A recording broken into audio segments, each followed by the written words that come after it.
ही हो, जल्दी से घर के सारे काम कर लो। जीतू आज शहर से घर आ रहा है। अच्छा माँ जी, आज देवर जी वापस घर आ रहे हैं? ठीक है, आज तो मैं उनकी पसंद का सारा खाना बनाऊंगी। मोहिनी घर की बड़ी बहू थी और उसने घर को बहुत अच्छे से संभाल भी रखा था। कैलाशिनी अपनी बड़ी बहू से खुश थी, लेकिन वो बहुत गरीब परिवार से थी और शादी के समय वो दहेज में कुछ भी नहीं लेकर आई थी।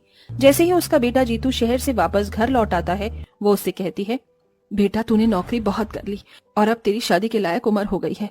मैंने एक लड़की देखी है, बहुत अच्छे परिवार से है, अमीर भी है, साथ में खूब सारा दहेज भी लेकर आएगी। बस अब मेरी एक आखिरी ख्वाहिश पूरी कर दे, तू मेरी पसंद की लड़की से शादी कर ले। अरे माँ, आपको इतनी जल्दी क्यों है मेरी शादी की? अभी मेरी उम्र ही क्या है? अरे देवर जी कर लीजिए, आपको पत्नी मिल जाएगी, इस घर को एक बहू और मुझे एक छोटी बहन की जैसी देवरानी मिल जाएगी। मेरी नहीं तो अपनी बड़ी भाभी की ही बात मान ले। तभी वहाँ आकाश भी आ जाता है। और छोटे, कैसा है तू? लगता है तेरी भाभी और माँ ने तुझे घेर लिया है। अरे घेरना तो था ही, अब ये जनाब 25 साल के हो गए हैं। आप भी पिताजी बेचारे के हालचाल तो ले लेते। मैं तो बिल्कुल ठीक हूँ भैया, देखो ना, आए हुए एक दिन भी नहीं हुआ और माँ ने शादी की बात छेड़ दी। वैसे माँ बिल्कुल सही कह रही है, अब तुम्हें शादी कर लेनी चाहिए। घर में हर किसी के मुंह से यही सुनने के बाद आखिरकार जीतू को शादी के लिए हाँ करनी ही पड़ती है, जिसके बाद कैलाशिनी एक अमीर परिवार से रिश्ता जोड़ लेती है। अब जीतू की शादी की तैयारियां शुरू हो जाती हैं। माँ जी, मुझे बनारसी साड़ी खरीदनी है, मैं देवर जी की शादी में वही पहनूंगी। देखो बहू, अभी मैं छोटी बहू की शॉपिंग करने जा रही हूँ और अगर पैसे बचेंगे तभी मैं तुम्हें साड़ी दिलवाऊंगी, वरना नहीं। वैसे भी तुम्हारे पास बहुत साड़ियां रखी हैं, उसमें से पहन लेना। कैलाशनी ऐसा कहकर शॉपिंग करने के लिए निकल जाती है और बेचारी मोहिनी घर में गर्मी में सारे काम करती रहती है। माँ जी ऐसा क्यों करती हैं?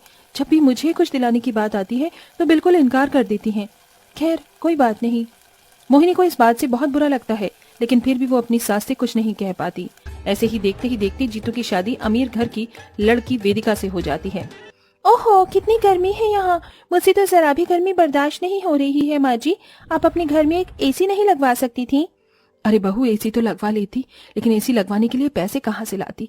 वैसे तुम्हारे दहेज में एसी आया तो है, अभी वही लगवा लूंगी। हाँ, मेरे दहेज में एसी आया है, उसे फौरन मेरे कमरे में लगवा दीजिए, बहुत ज्यादा गर्मी है। कैलाशिनी को लगा था कि उसकी बहू के दहेज में आया हुआ एसी, फ्रिज, कूलर वो भी इस्तेमाल करेगी, लेकिन वेदिका पहले ही बहुत चालाक होती है। वो एसी, फ्रिज, कूलर सब कुछ अपने ही कमरे में रखवाती है। माँ जी, रात भर मुझे बहुत प्यास लगी थी और बार बार पानी लेने के लिए बाहर आना पड़ रहा था। आप एक काम करवा दीजिए, ये जो मेरा फ्रिज है इसे मेरे कमरे में ही लगवा दीजिए। अरे बहू, फ्रिज से तो सभी पानी पीते हैं, अगर मैंने फ्रिज तुम्हारे कमरे में रखवा दिया तो फिर सभी को परेशानी होगी। तो फिर मुझे इस बात से क्या मतलब है? ये फ्रिज मेरे दहेज में आया है तो मेरे कमरे में ही जाना चाहिए, है ना माँ जी? हाँ बहू, ठीक है, जैसा तुम कहो। इस तरह वेदिका अपने दहेज में लाया हुआ सारा का सारा सामान खुद ही इस्तेमाल करती है और किसी को भी सामान इस्तेमाल करने नहीं देती। एक दिन कैलाशनी के कमरे का पंखा खराब हो जाता है तो उसे बहुत गर्मी लगती है। बहुत गर्मी लग रही है, एक काम करती हूँ, छोटी बहू के कमरे में चली जाती हूँ, वहां पर एसी लगा है। कैलाशनी अपनी छोटी बहू के कमरे में आकर बेड पर लेट जाती है। तभी कुछ ही देर में वेदिका जब अपने कमरे में आती है तो वो अपने कमरे में अपनी सास को देखकर गुस्से के मारे आग बबूला हो जाती है। माँ जी, माँ जी उठ जाइए, आपकी हिम्मत कैसे हुई मेरे कमरे में आकर सोने की? क्या हुआ बहू, क्यों चिल्ला रही हो? गर्मी लग रही थी इसलिए यहाँ पर आकर सो गई, इसमें कौन सी बड़ी बात है? अरे आपको शर्म आनी चाहिए, अपनी ही बहू के कमरे में आकर सो रही हो। यहाँ पर मैं सोती हूँ, इसीलिए आप अपने कमरे में जाइए। बहू, मेरे कमरे में पंखा खराब हो गया है, बहुत गर्मी लग रही थी इसलिए मैं यहाँ आ गई, तुम थोड़ा सा एडजस्ट नहीं कर सकती मेरे लिए? अरे मैं क्यों करूँ तुम लोगों के लिए एडजस्ट? आज तक मैंने अपने मायके में एडजस्ट नहीं किया तो यहाँ कैसे कर लूंगी? आपको करना है तो करो, मुझसे नहीं होगा। फिलहाल मेरे कमरे से बाहर निकलो। वेदिका इस तरह जलील करके अपनी सास को कमरे से बाहर निकाल देती है। ये सब देखने के बाद कैलाशनी को अपनी गलती का एहसास होता है। मेरी छोटी बहू कितनी मतलबी और लालची है। अरे उसने एक बार भी हम लोगों के बारे में नहीं सोचा, उसे तो सिर्फ अपनी ही पड़ी है। कितनी गर्मी है, अब मैं क्या करूं? मोहिनी अपनी सास को इस तरह रोते हुए देख लेती है। माँ जी, आप परेशान क्यों हो रही हो?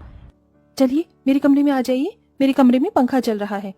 मोहिनी कैलाशनी का हाथ पकड़कर उसे अपने कमरे में ले आती है और अपने बिस्तर पर लिटा देती है। पंखे की हवा तो लग ही रही थी, ऊपर से अब मोहिनी अपनी सास के हाथ वाले पंखे से हवा भी करने लगती है। आप सो जाइए, मैं आपकी हवा कर देती हूँ, आपको गर्मी नहीं लगेगी। मोहिनी इस तरह अपनी सास की अच्छे से देखरेख करती है। इसी के चलते कैलाशनी को अपनी गलती का एहसास होता है और वो अगले दिन सुबह अपनी बहू से माफी मांगती है। मोहिनी बहू, तुम कितनी अच्छी हो, लेकिन देखो ना, इतनी अमीर होने के बाद भी वेदिका का दिल कितना छोटा है। उसे तो अपनी सास की पड़ी ही नहीं। मुझसे बहुत बड़ी गलती हो गई। मुझे तुम्हारे साथ इस तरह का बर्ताव नहीं करना चाहिए था। छोटी बहू के आते ही मैं तुम्हें भूल ही गई। बस मुझे अमीर बहू के लाए हुए दहेज में एसी और फ्रिज ही दिखाई दिए। कोई बात नहीं माँ जी, मुझे कोई परेशानी नहीं है। आप मेरी माँ जैसी हो। आप मेरे साथ जैसा भी करोगे मुझे उससे फर्क नहीं पड़ता, लेकिन मैं हमेशा आपको माँ का ही दर्जा दूंगी। मोहिनी की ये बात सुनते ही कैलाशनी बहुत खुश होती है। अब वो अपनी बहू मोहिनी के साथ पहले की तरह खुशी से रहने लगती है और वो उसका अच्छे से ध्यान भी रखती है। एक दिन कैलाशनी मोहिनी को नई साड़ी लाकर देती है। माँ जी, ये साड़ी तो बहुत अच्छी है। बहू, इस साड़ी से कई गुना अच्छी तुम हो। तुम पर ये कलर बहुत प्यारा लगेगा। आप कहती हो तो बिल्कुल लगेगा। इस तरह कैलाशनी और मोहिनी का प्यार देखकर वेदिका को एक कमी सी महसूस होने लगती है। मुझे नहीं पता क्यों ये कमी सी महसूस हो रही है। जैसे मुझे जो प्यार मिलना चाहिए था वो नहीं मिल रहा। शायद इसमें मेरी ही कोई गलती है। नहीं तो माँ जी ने मुझे शुरू में बहुत प्यार किया था और मैंने उनके साथ बुरा बर्ताव भी किया। वो बेचारी गर्मी में परेशान थी और मैंने उन्हें अपने कमरे से ही निकाल दिया। वेदिका ये सब सोचने के बाद अपनी सास से माफी मांगने के लिए उसकी सेवा करना शुरू कर देती है। जैसे ही उसे महंगे महंगे तोहफे देखकर बनाने की कोशिश भी करती है। माँ जी देखो ना, मैं आपके लिए कितनी अच्छी महंगी साड़ी लेकर आई हूँ। आज तक ऐसी साड़ी आपको जेठानी जी ने भी नहीं दी होगी। मुझे मोहिनी से कुछ चाहिए भी नहीं। उसने मुझे जितना प्यार दिया है उतना प्यार तुम मुझे कभी नहीं दे सकती। ये सुनते ही वेदिका की आंखों में आंसू आ जाते हैं और वो अपनी सास के पैरों में गिरकर माफी मांगते हुए कहती है, माँ जी माना, मैंने बहुत बड़ी गलती की है, लेकिन अब मुझे अपनी गलती का एहसास भी हो गया है। हो सके तो मुझे माफ कर दीजिए। आइंदा मैं ऐसी गलती कभी नहीं करूंगी। मैंने अपनी अमीरी का घमंड आपको बहुत दिखाया, जो कि मुझे नहीं करना चाहिए था। वेदिका की आंखों में आंसू देखकर कैलाशिनी समझ जाती है कि उसे उसकी गलती का एहसास है, जिसके चलते वो उसे माफ कर देती है।